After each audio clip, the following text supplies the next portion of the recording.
gente falou sobre placa de vídeo de entrada e é difícil falar de placa de vídeo de entrada e não falar de série 60 da NVIDIA. Série 60 é provavelmente a série mais popular de placas de vídeo que a gente tem aí desde muitos anos. Ela serve muito como parâmetro pra gente entender o que vem mudando na vida de quem tá montando o PC ou tá fazendo upgrade ou que tá jogando, na verdade. E elas são placas que estão ali sempre entre as mais utilizadas da Steam desde que eu lembro de que existe esse relatório. O que mudou pro gamer médio, brasileiro, sofredor, lutador, que tem uma placa da série 60? O que mudou desde a primeira RTX até a RTX 5060? Quanto que a gente ganhou de performance? O que mudou de lá pra cá? O que mudou de preço e tal? Será que compensa, por exemplo, pra quem tá numa 2060 fazer upgrade pra uma 5060? Qual desses modelos compensa? Qual que é a performance deles hoje em dia?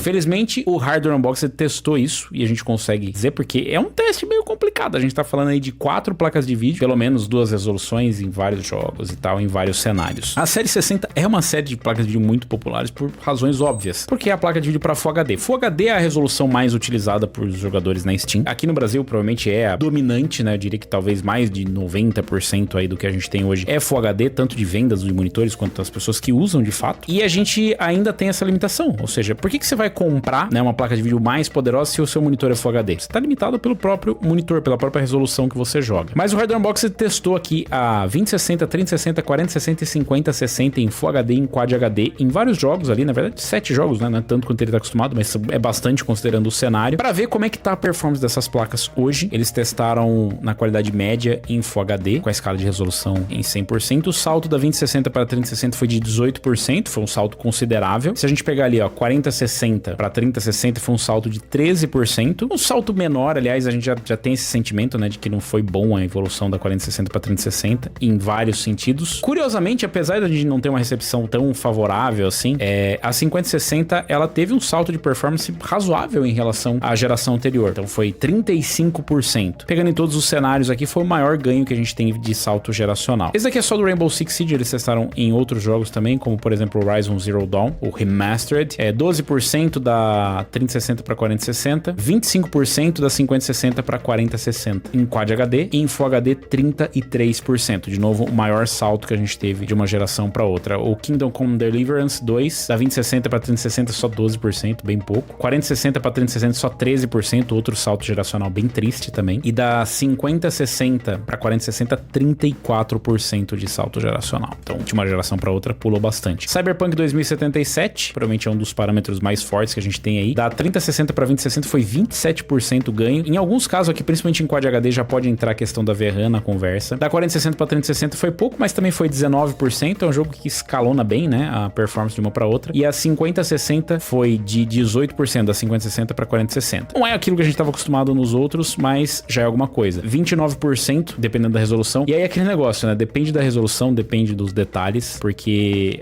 por exemplo, até a 3060 em alguns casos, em Quad HD, ela pode ter um salto geracional maior do que em Full HD, porque daí entra a questão da VRAM na história, né? Shadow of the Tomb Raider, então pegou uns jogos mais antigos, né? Shadow of the Tomb Raider não é tão moderno assim, se considerar, e Call of Duty Black Ops 6. Teve um salto bem interessante se a gente considerar a 5060 para 4060. A 4060 para 3060 não foi tão grande na média. Da 2060 para 3060 também não foi tão grande. O que pode acontecer em alguns casos que a 2060 tem só 6 GB. E também, de novo, tipo, em Quad HD aqui no Call of Duty Black Ops 6, vai ter um salto forte, né, da 2060. Agora, olha a 4060 para 5060, só 6% de ganho de performance de uma geração para outra. Tipo, é bem pequeno o salto. E aqui a gente tem um ganho na média, né, em Full HD e em Quad HD. Claramente dá pra gente notar que 5060 foi a que teve o maior salto de uma geração para outra, onde a gente mais ganhou performance no mercado de entrada. Da 2060 para 3060 foi pequeno o ganho. 4060 para 3060 foi bem pequeno também. Em alguns casos, né, se a gente vê a média em Full HD, pelo menos a 125 para 108, mas percentualmente não é muita coisa. Já da a 5060, comparado com a 4060, a gente teve um salto maior. O salto da 4060 pra 3060 já foi ruim. Então você ter um salto tão grande não é tão difícil, né? Porque a régua é meio baixa. Por outro lado, a gente não viu isso acontecer em gerações anteriores. Com a série 50, a gente pelo menos viu um avanço. Poderia ter sido maior. Poderia ter sido melhor, inclusive, e a 5060 poderia ser uma placa altamente indicada, assim, sem sombra de dúvidas. Só faltou ela ter mais VRAM. Vai ficando ruim o preço, por exemplo. A 2060 ela foi lançada a $372 em 2020. A 3060 foi lançada por $410 em 2021. Isso já é o custo corrigido da inflação, ajustado para a inflação. E aí a 4060, $317 e a 5060, $300. Então, proporcionalmente, inclusive, a 5060 foi a mais barata delas, né, em lançamento. Tipo assim, foi caindo o preço da série 50. Claro que a gente foi diminuindo o corte e tal, mas esse é um outro assunto. Então, a 5060 ela tem ali um custo por frame bem razoável. Bem razoável, principalmente em Full HD. Em Quad HD nem tanto, porque daí também já entra outros fatores e tal, mas em Full HD tem um bom custo por frame. É diferente de, por exemplo, sei lá, a 5070, que foi colocado como uma da pior série 70 que a gente já teve, por diversos fatores. Não muda o fato de que a 5060 também é um corte menor proporcionalmente do que eram as GPUs das gerações anteriores, mas isso já vem acontecendo gradualmente, por exemplo, com a 4060. Mas essa placa com pelo menos 12 GB seria um excelente lançamento. Para os preços que a gente tem praticados no Brasil é complicado, porque a gente tem a 9060 XT que acaba se encaixando ali. Imagina a pessoa que está numa RTX 2060. O cara saiu de uma RTX 2060. Ele tava fazendo na média ali 93 FPS, 76, com alguns casos fazendo menos já. Ele vai pular para 157 de média e 128. E aí ele vai ter acesso a tecnologias mais recentes, ele vai ter acesso ao Frame Generation, Multi-Frame Generation, uma performance melhor em Ray Tracing, porque esse é um ponto, né? Aqui não entrou-se em dados de Ray Tracing. Todas as placas são supostamente capazes de rodar Ray Tracing, mas eu garanto pra você que só 50, 60 e 40, 60 vão conseguir rodar com uma boa performance nos jogos mais atuais. Numa boa performance, leia-se com DLSS, com todas as ajudas possíveis. A parte triste disso tudo, claro, a 5060 evoluiu, né? É uma placa bem interessante, principalmente para quem tá saindo de gerações anteriores, fazendo esse upgrade. Fala assim, ai, mas veja bem, tem os problemas. Sim, a gente já tá considerando todas as limitações de não ter a quantidade de VRAM e tudo mais. Ainda assim, é um upgrade bem relevante. Você tá saindo de 6 GB para 8 GB, o que é a parte ruim, ou seja, em todos esses anos, se a gente considerar aqui, ó, fazem 5 anos que lançou a 2060 e a gente só ganhou 2 GB.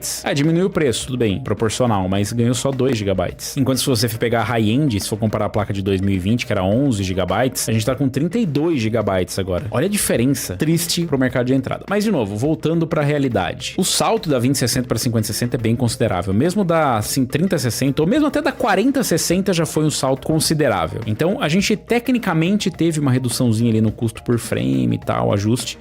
Mas aqui no Brasil ainda tá um pouquinho salgada essa 5060. Se ela chegar no preço que tava a 4060, ela de novo vai estourar, vai ser um recorde de vendas, vai ser como sempre. Poderia ser melhor, poderia, mas ela ainda assim tem tudo para ser uma placa com bastante potencial. E é complicado porque esse tipo de comparativo, né, abre nosso olho para sair um pouco dessa bolha, né? Porque você fica só focado no tipo, é porque a placa é ruim, porque não tem mais memória, não tem, beleza. Mas essa é a realidade, é o que tem para hoje. E no que tem para hoje, a placa não é de todo ruim, porque as outras também já, de novo, a régua era meio baixa, mas não tá tão ruim assim a 5060. Pelo menos não é o que mostram os números, né? A 5060 ainda é uma placa bem interessante e ainda esse comparativo, como eu disse pra vocês, ele não mostra tudo, porque tem os outros cenários com Ray Tracing e tudo mais. Agora, eu queria aproveitar e lembrar de uma coisa importante. Quando saiu a série RTX 20, a gente sempre falou, cara, o DLSS vai ser um negócio muito bacana, porque vai ajudar a placa a envelhecer melhor. E olha só, a 2060 hoje, com 6 GB, com todas as suas limitações, sendo uma placa fraca, ainda não sendo uma placa recomendável para Ray Tracing, ela ainda consegue rodar muita coisa, porque a performance bruta geral dela aqui, né, se a gente colocar a média de FPS, ela tá ali na casa dos 60 FPS de média, que não tá ruim. Mas se você ligar um DLSSzinho ali, você vai conseguir tancar um FPS bem melhor, se você não tiver no limite da VRAM, né, é claro. Então o DLSS ele deu realmente uma sobrevida para essas placas, para jogos menos exigentes. Não quer dizer que com isso você vai conseguir rodar os lançamentos com tudo no Ultra e tudo mais, mas essa placa já não é uma placa pro Ultra faz muito tempo. Já perdeu esse trono faz muito tempo, mas envelheceu legal. E é curioso que a gente vê no lineup, a 3060 é assim, dobrou a quantidade de VRAM para depois ela voltar para 8 GB. Então, eu acho que essa sensação que fica, esse amargo que fica, é justamente porque a Nvidia tirou uma coisa que a gente já tinha. O ganho de performance é bem-vindo. Agora, tirar essa VRAM foi uma coisa, parece que, né, a gente teve a confiança traída. A placa tem todos os seus problemas, todos os seus defeitos, mas ainda acho que é uma placa que vai vender muito. E você vai comprar a 5060 ou vai esperar a próxima geração? Será que a gente vai finalmente ter uma versão com mais VRAM? Será que vai ter uma 5060 Super? Você faria esse upgrade? Você acha que compensa ou não? Já vai para uma 9060 XT, pega uma 5060 de 16 GB? Deixa nos comentários comentários, aproveita, deixa o like, se inscreve no canal e clica no sininho para receber as notificações de novos vídeos.